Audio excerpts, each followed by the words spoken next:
Attention, cette émission est laissée à la discrétion de l'auditeur. Les propos et les opinions peuvent choquer. Oreilles sensibles s'abstenir. Richard Martineau.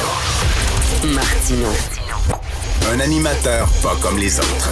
Richard Martineau. Cube Radio. Bonjour, bon mercredi. Merci d'écouter Cube Radio. Alors, j'aimerais lancer un message aux écologistes.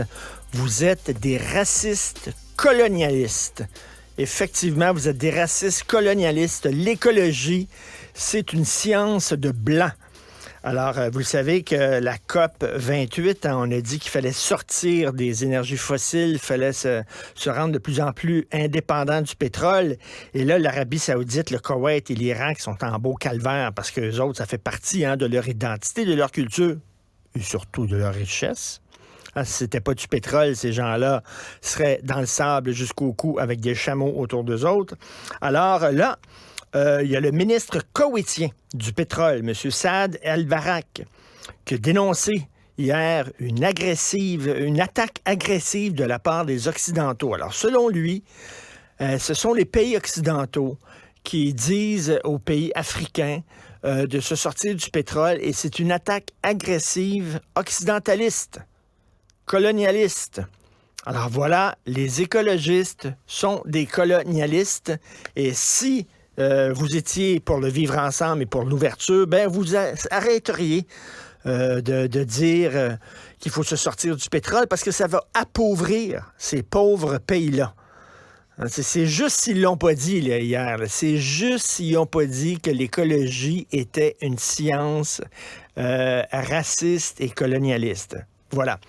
Cessez-le-feu, donc le Canada a signé pour le cessez-le-feu à Gaza. Évidemment, les images qui nous proviennent de là-bas sont absolument épouvantables.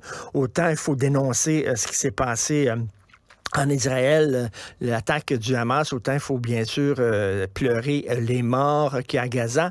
Le hic, parce que là, l'ambassadeur d'Israël au Canada est vraiment pas content, et on peut le comprendre parce que lui, pas qu'il était contre la demande de cessez-le-feu du Canada, il n'y a pas de problème, le Canada a le droit, mais il aurait aimé ça que dans l'entente, dans l'énoncé, on rappelle que c'est le Hamas qui a commencé les hostilités, qu'on rappelle que si Israël est en guerre, c'est parce que le Hamas a attaqué de façon épouvantable Israël le 7 octobre dernier, et peut-être rappeler aussi que le Hamas, le cessez-le-feu, eux autres, ils n'en veulent pas. Eux autres, c'est dans leur charte, ils veulent l'éradication d'Israël. Fait qu'on a beau dire, on va arrêter de bombarder, ça ne veut pas dire que de l'autre côté, d'ailleurs, les porte-paroles du Hamas l'ont dit, il va y avoir d'autres 7 octobre. Il va en avoir d'autres. Eux autres vont continuer.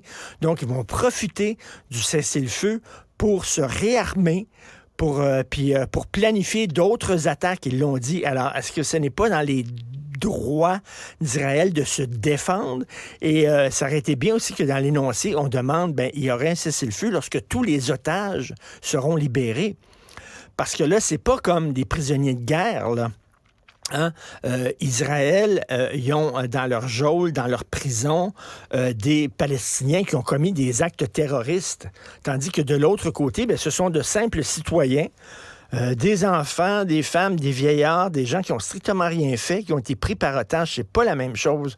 Ça aurait été bien que l'énoncé dise, regardez, vous sortez tous les otages, et là, il va y avoir un cessez-le-feu. Bref, le cessez-le-feu, c'est bien beau, là, mais il a été écrit un peu n'importe comment par le Canada.